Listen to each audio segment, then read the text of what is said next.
Hello friends, good morning. మీరు diploma in pharmacy course video చూసి మీరు కామెంట్ సెక్షన్లో ఏమడిగారంటే, మేడం నేను ఓపెన్ ఎంటర్ చేసిన నేను ఎలిజిబులా, మేడం నేను వొకేషనల్ చేసిన నేను ఎలిజిబులా అని అన్నారు. నేను పదే పదే మెన్షన్ చేసినాను. ఏంటిది వొకేషనల్ చేసిన, డిఎంఎల్టీ అంటే 10th తర్వాత డిఎంఎల్టీ చేస్తారు కదా, డిఎంఎల్టీ చేసిన, బ్రిడ్జ్ కోర్స్ చేసిన, నెక్స్ట్ థింగ్ వచ్చేసి ఓపెన్ ఇంటర్ చేసిన డి ఫార్మసీకి ఎలిజిబుల్ కాదు అనేసి నేను క్లియర్గా మెన్షన్ చేసినాక కూడా మీరు ఏ విధంగా అడుగుతున్నారో అర్థం కావట్లేదు.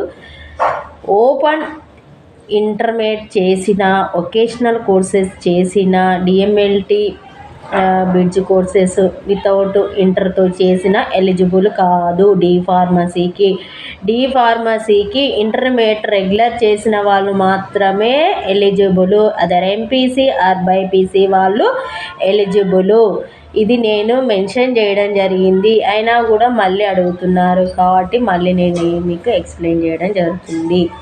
ఇదే అండి. ఇంకా ఏమైనా డౌట్ ఉన్నా కామెంట్ సెక్షన్లో కామెంట్ చేయండి. మీకు ఎప్పటికప్పుడు మీకు రిప్లై ఇవ్వడం జరుగుతుంది. Thanks for watching our channel. Thank you.